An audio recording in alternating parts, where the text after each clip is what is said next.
நேற்று பதிவோட தொடர்ச்சியாக தான் இன்னைக்கு நான் பேச போறேன். உடம்புல இருக்கக்கூடிய கோடிக்கணக்கான நல்ல கிருமிகள் பத்தி நேற்று பேசணும். அது எப்படி அழியுது அப்படிங்கறத பத்தி இன்னைக்கு நான் பேசலாம். இப்போ இதுதான் இப்ப ரீசெண்டா ரிசர்ச்சஸ் எல்லாமே போயிட்டு இருக்கு. இந்த கிருமிகள் ஏன் அழியுது அப்படின்னா அதற்கு காரணம் ஒரே விஷயம்தான், உணவு உணவு உணவு.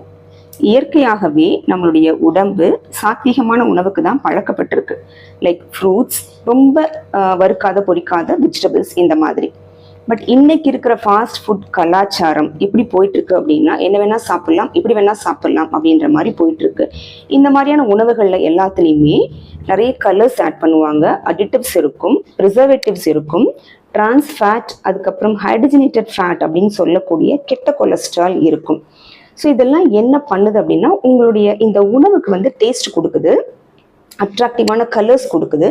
ஸோ சின்ன குழந்தைங்கலேருந்து பெரியவங்க வரைக்கும் இதை விரும்பி சாப்பிட்றீங்க, ஒரு அடிக்ஷன் வருது இதனால. பட் இந்த உணவுகள் உள்ள போய் என்ன பண்ணுது அப்படின்னா இந்த நல்ல கிருமிகளை அழிச்சு கெட்ட கிருமிகளை உள்ள எடுத்துட்டு வந்துடுது. ஓகே, இந்த கெட்ட கிருமிகள் ஃபர்ஸ்ட் என்ன பண்ணும் அப்படின்னா வயிற்றுலையும் குடல்லையும் அல்சரை உருவாக்கும், இன்ஃப்ளமேஷன் செட் ஆகும். இன்ஃப்ளமேஷன் அப்படின்னா ஒரு விதமான வீக்கம்னு சொல்லலாம். இந்த வீக்கமானது இங்க இருந்து கொஞ்சம் கொஞ்சமாக உடம்புல இருக்கக்கூடிய எல்லா உள் உறுப்புகளுக்கும் போக ஆரம்பிக்கும். அப்பதான் நோய் ஸ்டார்ட் ஆக ஆரம்பிக்கும். என்ன நடக்குது அப்படின்னா உடம்புல கெட்ட கொலஸ்ட்ரால் தேங்குது, கெட்ட கழிவுகள் தேங்க ஆரம்பிக்குது. அப்ப பலவிதமான நோய்கள் உங்களுக்கு வர ஆரம்பிக்குது. ஓகேவா? ஸோ இதுதான் இன்னைக்கு நான் சொல்ல விரும்பினது. என்ன விதமான நோய்கள் வரும் அப்படிங்கிறத பத்தி அடுத்த பதிவில் சொல்றேன்.